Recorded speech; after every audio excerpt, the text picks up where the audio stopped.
We went out to New Mexico to Apache Creek Deaf and Youth Ranch.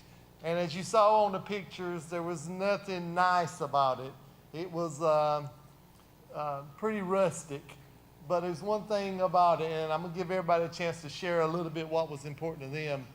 But each day consisted of three services, three preaching services, and the shortest one was an hour. The longest one went, just the preaching part, not the whole service. The preaching itself was an hour. Some of those services went at least an hour and a half, just the preaching part of it. So we had plenty messages. There was a lot of kids there that needed help, needed just spending some time with. And you saw in some of the pictures there that took place. But very beautiful. It's the most beautiful place. No cell service. So to get any cell service, you had to drive miles and miles away just to use a telephone. So it's a good place to get away and good place just to focus on what we were doing there to serve. We went there to serve. There was no vacation. Initially, I think Melinda and Janice got the impression that Brother Bobby and the pastor and I were in a nice place where we had a hot tub and AC, but we corrected them pretty quickly that we didn't have that. So you saw what we had. So not to take too much of your time, I'm just giving everybody a chance to say something. You want to start? You want to start this way? Okay. But step up here. Who wants to speak, and you can speak through the mic. First off, I'd like to say, if anybody ever says anything about how long our pastor preaches, probably one of us is going to jump on you if we hear it, because, man, I believe there was one service I was like, and I believe all of us were struggling, I believe. As you can see on that picture where I was asleep, I was struggling.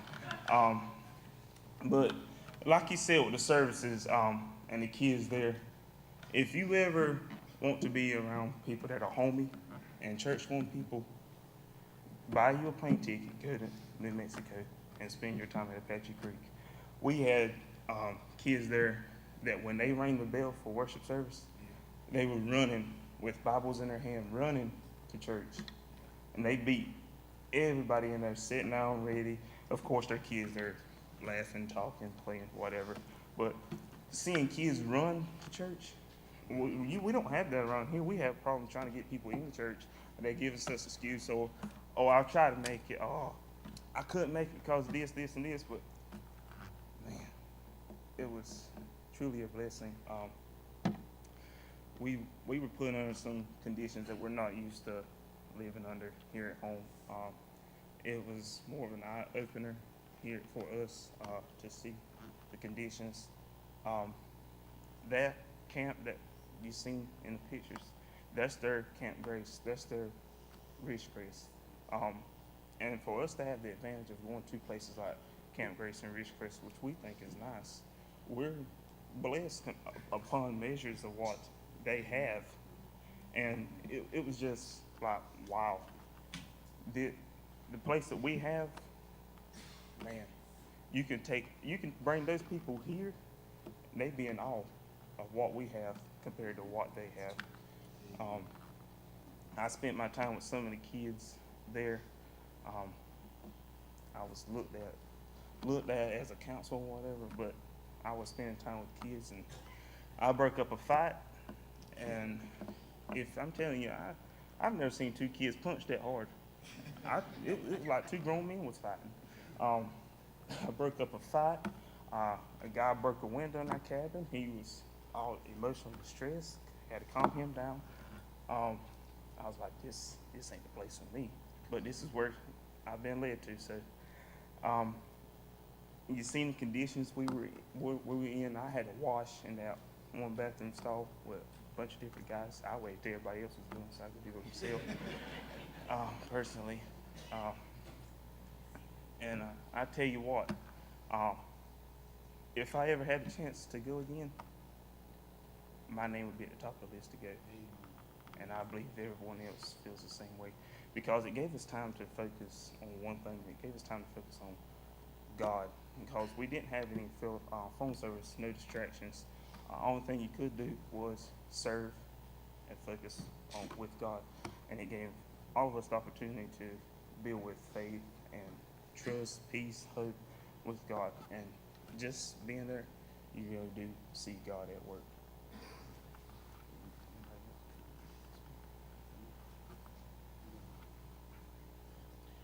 I think Nick has summed it up real well.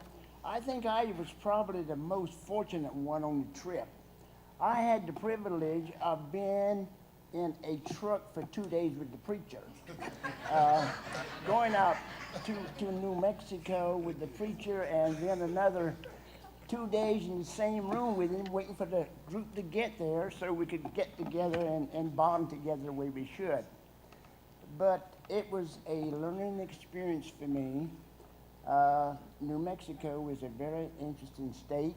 It is the fifth largest state in the Union, and the mountains that we were in was something else. And you know, it's amazing how you can bond with a group.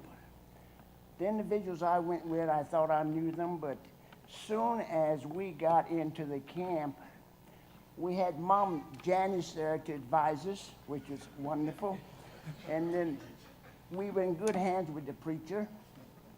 Then Tim just took over as the lead guy when it came to doing the repairs that we needed to do. Not only is he an electrician, he knows how to use a saw. And the good thing, the preacher knows how to use an electric screwdriver and putting screws in the board. So we just bonded to begin with, and it was just one great family. And I would do it again. You need to, as Nick alluded to earlier, you need to be at a place like this to see what's going on. If you would read the book of the founder of this camp, you would be willing to dig into your pocketbook and give some money immediately. If I would have gone through and finding a camp or founding a camp the way he did, I'd have given up to begin with. And I told the preacher, we went free of charge. All of us, it didn't cost us a fee at all. And usually the fee was $125 per person. So if you look at that, they gave us $1,000 to go to this camp. And I told the preacher, if the church will donate $500 to this camp next year, Kathy and I will match it with another $500. And would be willing to do that every year. Because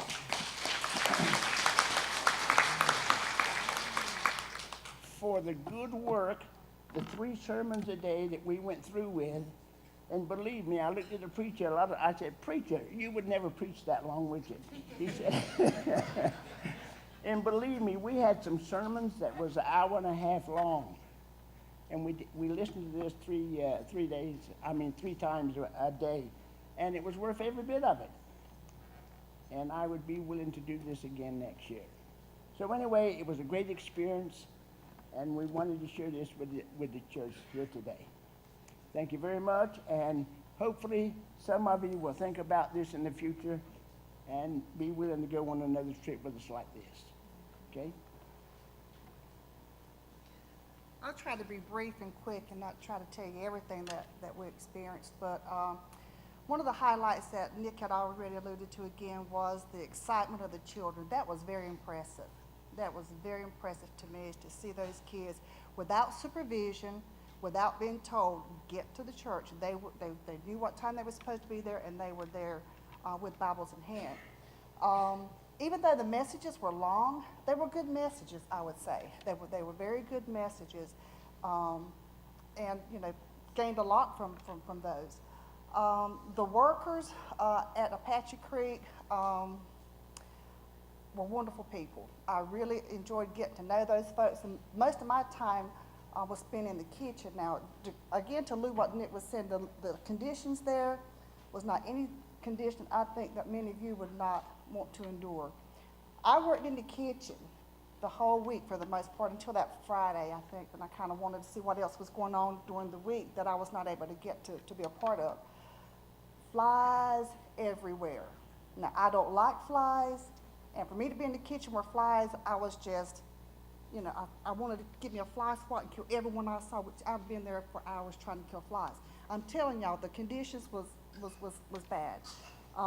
One of the ladies took some fly spray and sprayed, and there was dead flies everywhere, and I thought, oh my gosh, these people are gonna be coming here to eat their meals, and dead flies all on the floor and all on the table. So what did Janice do?